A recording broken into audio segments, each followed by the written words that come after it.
কোটি কোটি টাকা ব্যয়ে নির্মিত মেট্রো রেল, এটা যে মানুষের জীবনকে কতটুকু স্মুথ করেছে, যারা ঢাকায় থাকে শুধু তারাই বলতে পারবে। কারণ এটা বর্তমান যারা স্পেশালি মিরপুরের দিকে যায় মতিঝিল থেকে, তাদের জন্য এটা অনেক বড় এক আশীর্বাদ বা অনেক বড় এক ব্লেসিং, যেটা হয়তো অন্য এলাকার মানুষ এখনও পাচ্ছে না, কিন্তু ভবিষ্যতে ইনশাল্লাহ হয়তো দেশের মানুষ আরও এরকম সুন্দর অবকাঠামো বা যেটা আমাদের জীবনকে ইজি করে এরকম কিছু দেখতে পারবে ইনশাল্লাহ। সো এখানে মেট্রো রেলের প্ল্যাটফর্ম এটা অনেক বিশাল বড় এক প্ল্যাটফর্ম। একজন দৌড়াইতেছে মেবি নেক্সট ট্রেন ধরার জন্য। নেক্সট ট্রেন চলে যাবে মনে হয় 1 মিনিটের মধ্যে। আর আমার যেহেতু পার্মানেন্ট কার্ড আছে, সো আমার এক ফ্রেন্ড আছে সাথে, সো সে ওয়ান টাইম কার্ড নিতে গেছে। সো আমি এই ফাঁকে চিন্তা করলাম যে একটি ভিডিও করি এবং দেখাই যে মেট্রো রেলের ভিতরে কী অবস্থা। আপনি মেট্রো রেলের ভিতরে ঢুকলে ফিল করবেন না যে এটা বাংলাদেশের কোনো এরিয়া, বিকজ এটা অনেক নিট অ্যান্ড ক্লিন, এবং আপনি এখানে কোনো কিছু থ্রো করতে পারবেন না, মন চাইলেই আপনি ফেলে দিতে পারবেন না। এখানে সিকিউরিটি গার্ড আছে সবসময়। সো আপনি কোনো কিছু করতে চাইলেই, মানে কোনো কিছু ফেলতে চাইলেই আপনাকে সাথে সাথে ধরবে। এখানে অনেক সিসি ক্যামেরা আছে, এবং এখানে সবচেয়ে বড় সুবিধা হলো যে আপনার ফ্রেন্ড হলেও আপনার ভাড়া কিন্তু আপনাকে দিতে হবে। আপনার ফ্রেন্ড আপনার ভাড়া দিয়ে দিবেন এবং আপনিও আপনার ফ্রেন্ডের ভাড়া দিতে পারবেন না। এখানে আমাকে সিকিউরিটিরা ধরছে যে বলতেছে যে আপনি ভিডিও করতে পারবেন না। পরবর্তীতে আমার এখানে ভিডিও বন্ধ করে দিয়ে এরপর এখান থেকে আবার শুরু করতে হয়েছে। সো আমরা মেন প্ল্যাটফর্মে যাচ্ছি, সেটা হলো যে নিচের থেকে উঠে উপরে মেন যেটা আমরা কাট পাঞ্চ করার আগের ছিল, এখন কাট পাঞ্চ করে ভিতরে ঢুকে গেছি। ঢুকে এই যে এটা হলো মেট্রো রেলের প্ল্যাটফর্ম। এটা মনে হয় প্রায় 3 থেকে 4 তলা উঁচে, যেই নিচতলা আছে, নিচতলা থেকে প্রায় 3 থেকে 4 তলা উঁচু হবে এই জায়গাটা। সো একটু পরে মেবি মেট্রো রেল আসবে। আমি মাঝখান দিয়ে কিছু প্ল্যাটফর্মটা দেখিয়ে দিলাম। প্ল্যাটফর্মটা বিশাল বড়। আর আপনি যদি মানে যখনই যান আপনি দেখবেন যে মেট্রো রেলে মানুষ আসেই, মানে মেট্রো রেল কখনো খালি যায় না। আর যদি সকাল টাইম বা অফিস আওয়ারে যান তাহলে তো আপনি ঢুকতেই পারবেন না। এখন মনে হয় 10টা বাজে, আমি যখন ভিডিওটা করতেছি তখন 10:30 বাজে। মনে করেন যে এখনও মানে এখন তো অফিস আওয়ার, দেখবেন ট্রেন আসলে দেখবেন যে কতটুক পরিপূর্ণ পুরা ট্রেন। সো এটা অনেক সময় অনেকের জন্য অনেক টাফ হয়ে যায় উঠাটা নামাটা। সো এই যে দেখেন ট্রেনটা, এই বগিটা খালি ছিল, এই কেবিন ছাড়া, এই যে এই ট্রেনটার এই কেবিন ছাড়া প্রত্যেকটা কেবিন ফুল প্যাকড ছিল। আমি ভিডিও করার জন্য এই কেবিনে উঠি নেই, মানে মিনস এই ট্রেনটাই ধরি নেই আমি ভিডিও করার জন্য। সো যেন একটা শট নিতে পারি যেটা চলে যাচ্ছে, দ্যাটস ওয়াই এই কেবিনে উঠিনি। কিন্তু পর আরেকটা ট্রেন আসতেছে, এই ট্রেনে দেখুন প্রত্যেকটা কেবিন ফুল প্যাকড, মহিলা বলেন আর কি জানি বলে সাধারণ বলে, প্রত্যেকটা কেবিন। এবং জার্নি করা অনেক মজা। ধরেন আপনি হয়তো 10 টাকা 5 টাকা 15 টাকা 10 টাকা 5 টাকা বেশি যায়, কিন্তু যে স্মুথ ট্রাভেলিং আপনি ধরেন আপনি যদি কারণ বাজার থেকে যাত্রাবাড়ি যেতে চান, সাধারণভাবে আপনার 2 থেকে 3 ঘন্টা লেগে যাবে বা 1 থেকে 1.5 ঘন্টা লেগে যাবে। সেই জায়গায় আপনি এখানে মাত্র 10 থেকে 15 মিনিটে আপনি মতিঝিল সহজে পৌঁছে যেতে পারতেছেন। উঠার পরে দেখি মানুষ চোখ বড় বড় করে তাকাই আছে, পরে আস্তে ক্যামেরাটা বন্ধ করে দিছি। সো এখন নামার সময় ক্যামেরাটা আবার অন করছি। সো অনেক প্যাকড থাকে। এখন আমি একটু ওয়েট করতেছিলাম যে ভিতরের যে কেবিনটা আছে ফুল কেবিনটার একটা শ্যুট নেওয়ার জন্য। সো ফুল কেবিনটা একটু দেখানোর জন্য আর কি। কেবিনটা অনেক ওয়াইড, ভালোই কুল, ভিতরে অনেক চিল।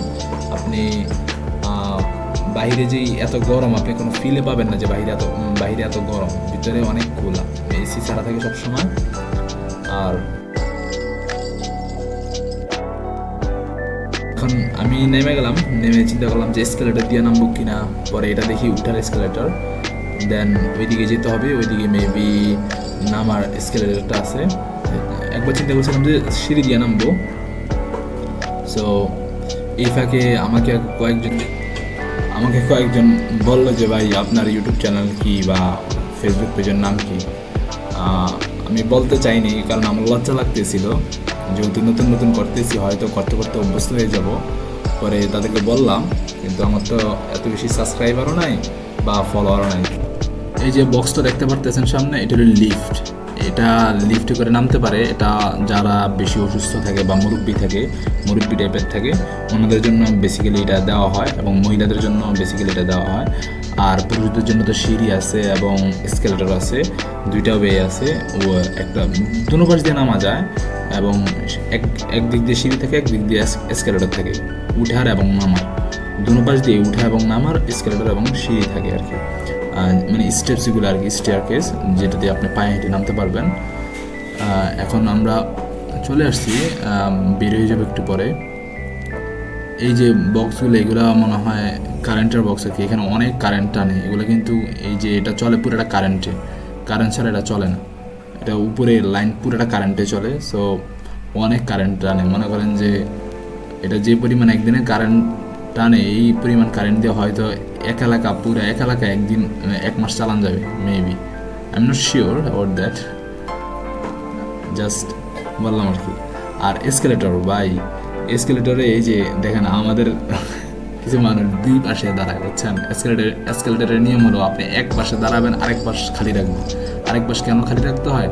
কারণ হলো এক পাশে ইমার্জেন্সি লেন, ওটা হলো ইমার্জেন্সি লেন থেকে এক পাশ, যে আপনি এক পাশে দাঁড়াবেন আর এক পাশে খালি রাখবেন।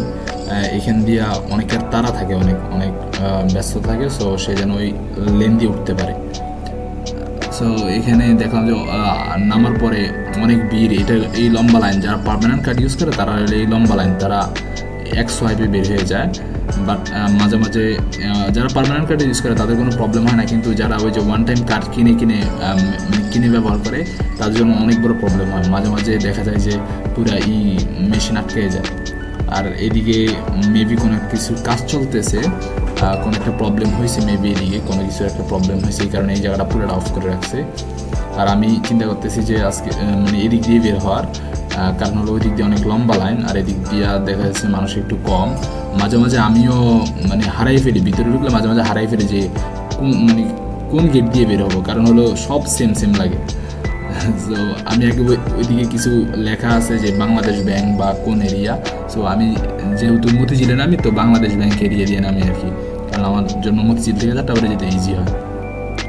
সো এখানে সোয়াইপ করে বের হয়ে গেলাম। আমার থেকে 18 টাকা কাটছে, শাহবাগ থেকে আসছি।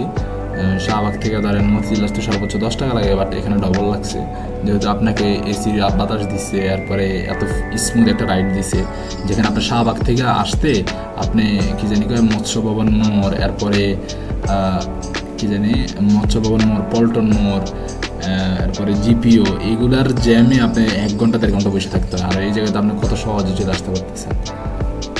এটা হলো আমরা এক্সিট নিতেছি। আর এখন আগে এরকম এটিএম বুথগুলো ছিল না ব্যাংকের, এখন এটিএম বুথ লাগাইছে।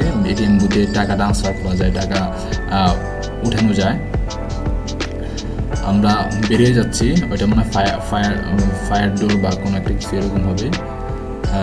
এই ডান পাশে একটা এসকেলেটর আছে, এটা দিয়ে নিচে থেকে উঠা যায়। আমরা এখন বের হয়ে যাচ্ছি। এটা হলো কোনো কিছু ড্রপ বক্স, এখানে আপনি কোনো কিছু অর্ডার করলে তখন এখানে রেখে দেওয়া যায়। কোনো একটা সিস্টেম আছে, এটা মনে হয় দারাজের, মেবি দারাজের খেলার দেখা যাচ্ছে, মেবি দারাজের। এটা মানে আপনি কোনো কিছু অর্ডার করলে তারা এখানে রেখে দিয়ে যায় কোনো একটা সিস্টেমে, কোনো একটা কোড আপনাকে দেয়, আপনি ওই কোডটা এখানে ইউজ করলে পরবর্তীতে আপনি এখান থেকে প্রোডাক্টটা নিয়ে যেতে পারেন।